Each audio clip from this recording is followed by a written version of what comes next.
Bonsoir à toutes et à tous. Donc, chronique spéciale et chronique en hommage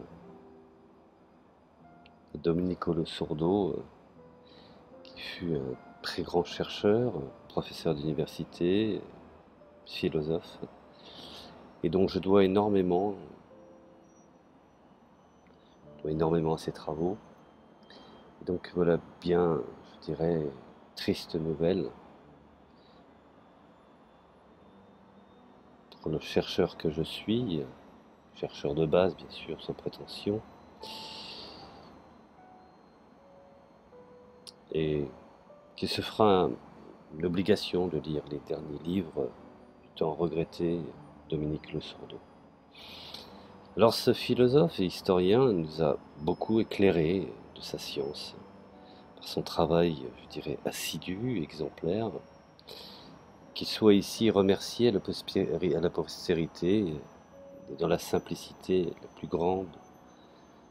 plus grande sympathie de celui qui, aujourd'hui encore, dans sa modeste bibliothèque, regarde ses livres sur les rayons, et non pas bien entendu comme un columbarium, mais comme un lieu de vie qui nous rappelle notre histoire, afin de bien entendu de ne pas la revivre encore une nouvelle fois.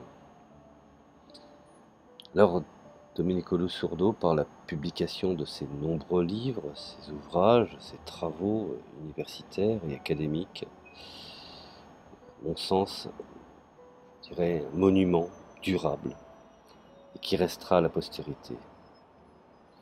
Alors le philosophe communiste italien Domenico Losurdo, ma foi, vient de s'éteindre. Il vient de rejoindre également Jean Selem dans le panthéon des chercheurs, et je l'espère que tous les deux, dans le ciel, continuent les palabres hegeliennes et platoniciennes. Alors nous sommes encore une fois endeuillés, et l'ensemble des communistes, des pré-communistes, ceux qui sont soucieux de l'intérêt du peuple, des petites gens. Et comme je le disais, par la perte récente du camarade Jean Salem, alors je tiens à rendre hommage à cette autre grande figure intellectuelle qui fut un de mes mentors, une certaine forme de reconstruction du socialisme et du communisme, dans la période suivant bien entendu l'effondrement de l'Union soviétique. Alors, Domenico Losurdo, pour qu'on connaisse un petit peu cet illustre personnage, fut docteur en philosophie de l'université d'Urbino en Italie depuis 1967. Et Domenico Losurdo s'est employé inlassablement à combattre l'idéologie de la bien-pensance, voire même de l'idéologie dominante des dernières décennies, et je dirais la théorie du totalitarisme visant à identifier le communisme au fascisme.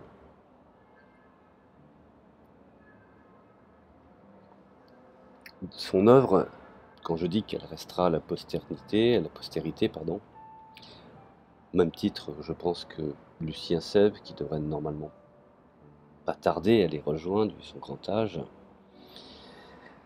Alors, tout au contraire, Domenico Losurdo avance une analyse politique dialectique du XXe siècle autour de l'opposition entre camp socialiste et camp impérialiste, fascisme ou démocratie bourgeoise, déconstruit le dogme antistaliniste.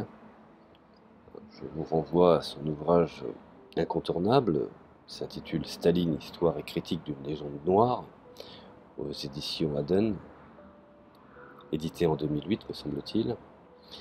Et donc il s'attaque à l'infiltration de l'idéologie bourgeoise dans le mouvement ouvrier, dans cette période de reflux révolutionnaire sous la forme de ce qu'il appelle l'autophobie communiste. Furent l'histoire également, la révolution russe et la révolution chinoise, aujourd'hui aux éditions Delga, paru me semble-t-il en 2005. Domenico Losurdo s'est également employé à souligner à quel point les victoires du mouvement communiste ont dépassé les seules frontières du camp socialiste, à travers les luttes de libération nationale qui ont trouvé un appui, et les luttes antiracistes et féministes, notamment aux États-Unis, qui ont conquis des concessions du capital effrayé par la contagion bolchevique tout au long du XXe siècle.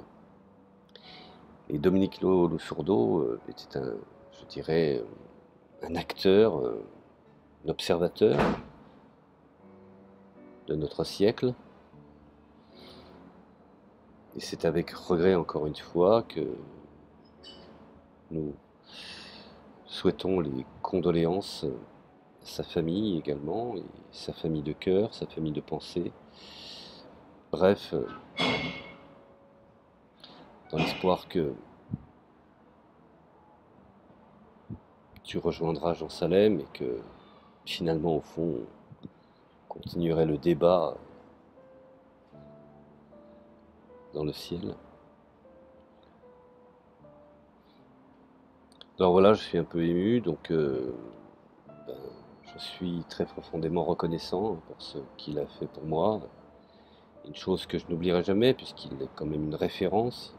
Son œuvre va rester à la postérité.